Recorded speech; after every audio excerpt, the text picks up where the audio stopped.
In 1967, John Lennon wrote a song called All You Need Is Love.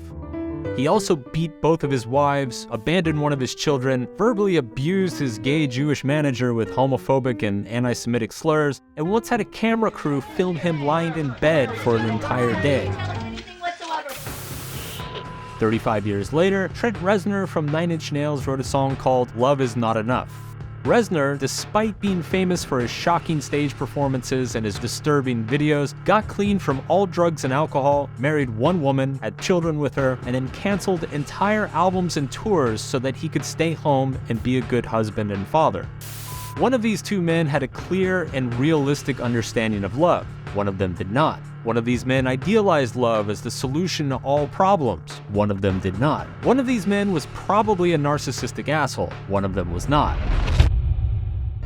In our culture, many of us idealize love. We see it as some kind of lofty cure-all for all of our life's problems. Our movies and stories and history all celebrate it as life's ultimate goal, the final solution for pain and struggle. And because we idealize love, we overestimate it. And as a result, our relationships pay a price. When we believe that all we need is love, then like Lennon, we're more likely to ignore fundamental values such as respect, humility, and commitment towards the people we care about. We were on a break! After all, if love solves everything, then why bother with all that other stuff? You know, that hard stuff. If anybody thinks that you're going to be on your honeymoon for 51 years, it's ridiculous. But if, like Reznor, we believe that love is not enough, then we understand that healthy relationships require more than pure emotion or lofty passions. We understand that there are more important things in our lives and relationships than simply being in love. This, in my opinion, is the best piece of relationship advice that no one ever tells you,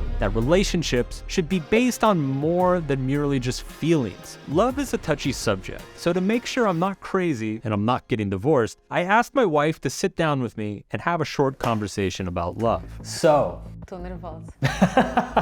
already. Just kidding. So we've been together for over 11 years and we're still happy.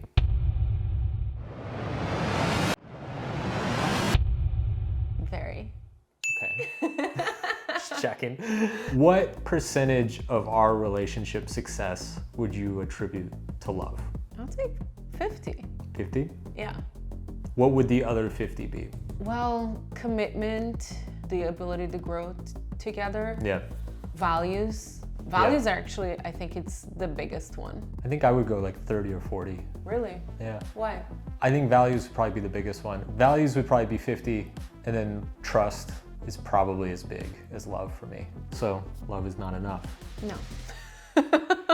It turns out that things like trust and respect and aligned values matter far more than the passion or romance that we're experiencing. People don't like to hear this because it shits all over the fairy tales and rom-coms they grew up with. So just to make sure I ruin your Sunday completely, here are 3 harsh truths about love and why they matter to you. The first one is love does not equal compatibility. Just because you fall in love with someone doesn't necessarily mean that they're a good partner for you over the long term. It's possible to fall in love with somebody who doesn't treat us well, who makes us feel worse about ourselves, who doesn't hold the same respect for us as we do for them, who has a dysfunctional emotional life themselves that can threaten to bring us down with them. It's possible to fall in love with someone who has different ambitions or life goals that are contradictory to our own, who holds different philosophical beliefs and worldviews that clash with our reality. All we did was resent each other and try to control each other. That's marriage. It's possible to fall in love with somebody who sucks for us and makes us unhappy. Maybe they're a great person and they seem right on paper, but in reality, they just hurt us.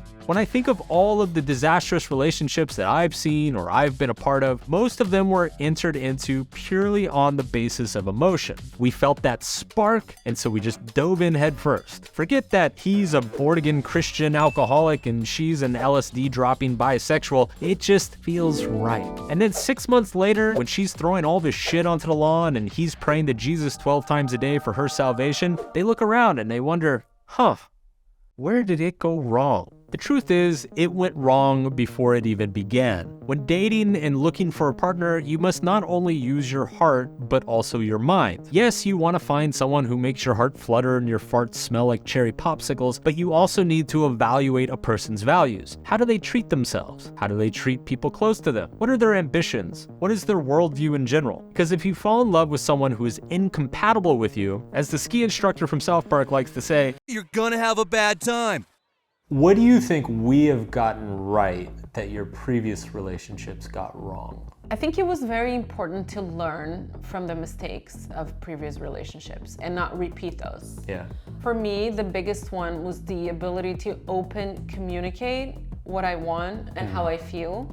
And you were very open to listen, so that also helps. I think for me, the biggest mistakes in my previous relationships was not being aligned on, I guess, long-term goals or long-term visions. This kind of ties into values. Like, we loved each other, we had fun together, but our visions for our lives were very divergent. They went to different places. Harsh truth number 2. Love does not solve relationship problems. My first girlfriend and I, we were madly in love with each other. We also lived in different cities, had no money to go see each other, had families who disliked each of us, and went through weekly bouts of meaningless drama and fighting on the phone. And every time we fought, we'd come back to each other the next day and make up and remind each other how crazy we were for one another and that none of those little problems matter because OMG, we are so in love and it will work out and everything will be great. Just you wait and see.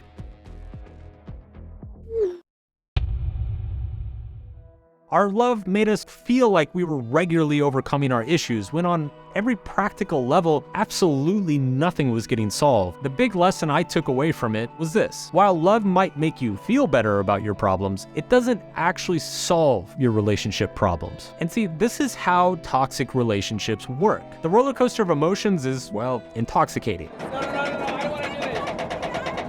Each high feeling even more important and valid than the one before. But unless there's a stable and practical foundation beneath each of your feet, that rising tide of emotion is eventually gonna come and sweep everything away. Holy shit! I can't do it! I wanna break up! I wanna break up!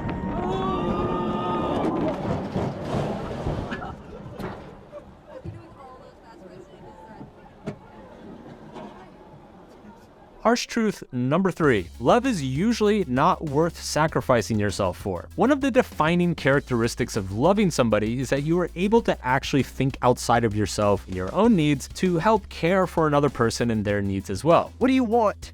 It's not that simple. What do you want? But the question that doesn't get asked enough is, what are you sacrificing? And is this worth it? Because in loving relationships, it's normal for both people to occasionally sacrifice their own desires or needs or wants for one another. I would argue that this is completely healthy and a big part of actually what makes a relationship great. But when it comes to sacrificing one's self-respect, one's dignity, one's physical body, one's ambitions and identity, just to be with someone, then that same love becomes toxic and destructive. A loving relationship is supposed to supplement your individual identity, not damage it or replace it. If we find ourselves in situations where we are tolerating disrespectful or abusive behavior, then that's essentially what we're doing. And if we're not careful, it will leave us a shell of the person we once were. So last question, what is the best relationship advice you have gotten?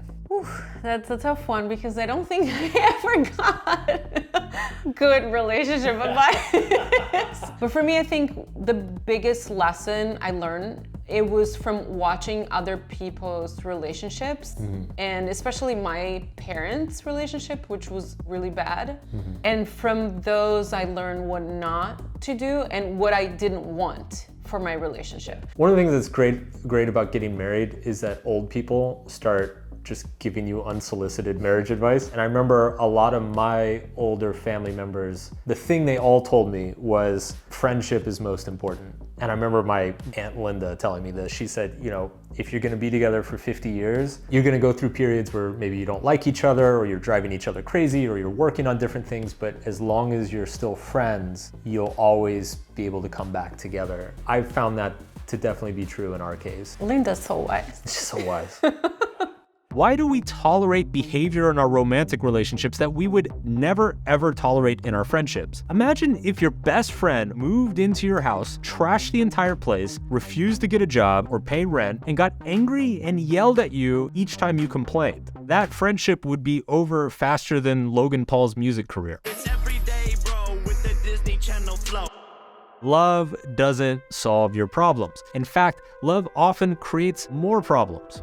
And I see this all the time. You take an unhappy couple who is in love and they think, maybe if we just get married, things will get better. And then they get married and it gets worse. And then they think, maybe if we have a kid, it will get better. And then they have a kid and it gets worse. And then they think, maybe if we go into tons of debt and buy a really gigantic house, maybe then things will get better.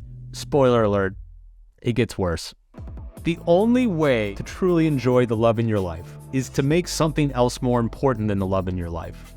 Love is not unique. It's not special. It's not scarce. But your self-respect is, and so is your dignity, and so is your ability to trust people. There can potentially be many, many loves throughout your life, but you only get to lose your self-respect or your dignity once, and they are very hard to get back. Love is a wonderful experience. Don't get me wrong. If love was a restaurant on Yelp, I would give it 5 stars.